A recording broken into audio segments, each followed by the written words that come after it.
और जैसा कि बहुत सारे हमारे दोस्त और मित्रों ने ये पूछा मुझसे कि जो घर की बहू या हस्बैंड की जो मतलब पत्नी होती हैं, वो जब हस्बैंड पर और घर वालों पर कोई मुकदमा करती हैं तो उस पे क्या हो सकता है। तो सबसे पहले ये जान लीजिए कि आप इसमें हाई कोर्ट और सुप्रीम कोर्ट का भी डायरेक्शन है, ऑर्डर्स हैं कि जो घरेलू मामले हैं, जो फैमिली मामले हैं, उनको ज़्यादातर सुलझाने की कोशिश किया जाए।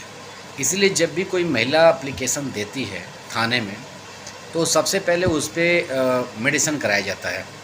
पहले पुलिस उस पर बुलाएगी आपको, और पति एंड पत्नी को और फैमिली को, और एक आपस में बैठ कर के समझौता कराती है। लेकिन जब बात वहाँ नहीं बनती है आपकी, तो उसको जो है कोर्ट में भेज दिया जाता है।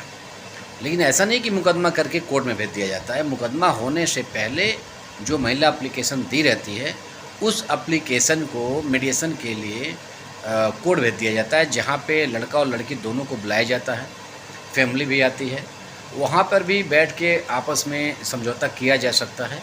और अगर बहू घर की या जो पत्नी है, वो अगर अपने घर जाना चाहती है तो वहाँ से भी जा सकती है, और मुकदमे वहाँ से ख़त्म हो जाएंगे। मतलब आगे वो रिफ़र हो जाएंगे थाने पे, जहाँ पे आपके मुकदमे दर्ज नहीं होंगे। अगर वहाँ से नहीं वो जाना चाहती हैं, तो वो 2 बार 3 बार आपका मेडिएशन होगा, उसके बाद वो थाने फिर रेफ़र कर दिया जाएगा। लेकिन कभी कभी ऐसा भी होता है कि बहुत सारे केस में ऐसा भी देखने को मिला है कि महिलाएं वहीं पे ही एक दूसरे से अलग हो जाती हैं, लिखा पढ़ी कर लेती हैं, फिर एक म्यूचुअल डाइवोर्स दाखिल हो जाता है। और म्यूचुअल डाइवोर्स में क्या होता है कि दोनों जो है आपस में साइन करते हैं कि मैं अपनी स्वेच्छा से जो है डाइवोर्स ले रहा हूँ, और डाइवोर्स मिल जाता है। तो इसमें बहुत घबराने की कोई ज़रूरत नहीं है। जो लड़के हैं उनको और उनकी फैमिली को भी घबराने की ज़रूरत नहीं है, क्योंकि अक्सर लोग यह बात डरवा देते हैं कि लड़की ने मुकदमा कर दी है तो आपको बहुत दिक्कत आएगी, बहुत प्रॉब्लम आएगी, आपके साथ ये होगा, आपके साथ वो होगा। ऐसा कुछ भी नहीं है। पहली कोशिश ये होती है कि फैमिली को समझाया जाए, पति पत्नी को समझाया जाए। अगर पति के किसी ऐसे व्यवहार की वजह से पत्नी को प्रॉब्लम आई है, तो वो चीज़ बताएं, और पत्नी की कौन सी ऐसी गलतियां हैं जिसकी वजह से उसके फैमिली में ऐसा व्यवहार बना हुआ है कि आज उसको एप्लीकेशन डालना पड़ता है। तो इन बातों को आप अच्छे से समझ लीजिए कि इन मैटर में कोई बहुत ज़्यादा डरने की ज़रूरत नहीं है।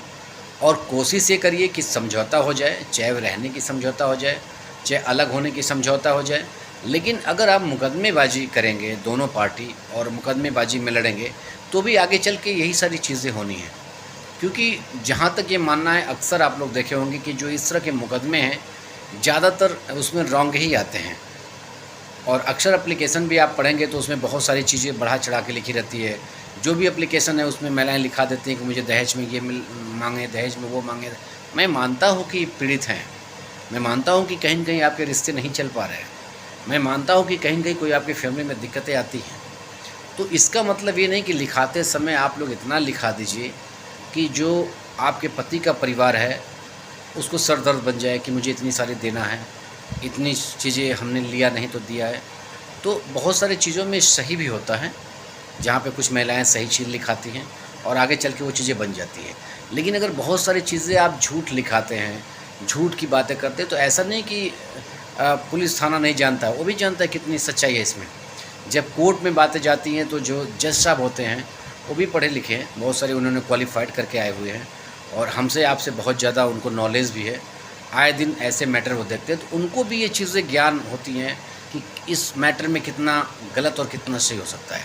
लेकिन एविडेंस के बगैर कोई भी डिसीजन लिया जाना बहुत मुश्किल होता है। इसलिए आप लोग कोई भी अगर ऐसा चीज़ लिखते हैं या करते हैं, तो उसका एविडेंस भी आपके पास होना चाहिए कि ये चीज़ें वाकई में हुई है, वाकई में ये चीज़ हमारी लेन देन नहीं है। बहुत सारे लोगों को सुलह समझौता में हम लोगों ने देखा है कि कैश में दिखा देते हैं कि मैंने कैश में ये दिया, कैश में वो दिया। तो इन चीज़ों को आप जान लीजिए कि ये चीज़ें बेकार की हैं। आप अगर कोई भी चीज़ हो तो वो जो है ट्रांजैक्शन होना चाहिए, या कोई लिखित होना चाहिए, या कोई ऐसी डॉक्यूमेंट होना चाहिए जो ये साबित करे कि हाँ, ये लेन देन वाकई में हुआ है। तो इसलिए मैं लड़कों को और लड़कियों को, दोनों लोगों को बताना चाहता हूँ कि केस कोई बहुत अच्छी चीज़ नहीं है।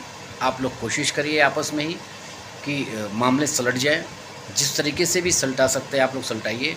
यही कोर्ट भी चाहती है, यही हम भी चाहते हैं यही हमारा समाज भी चाहता है कि मैटर बहुत ज़्यादा बढ़ने के बजाय उस मैटर को जितना ज़्यादा कम किया जा सके वो करने की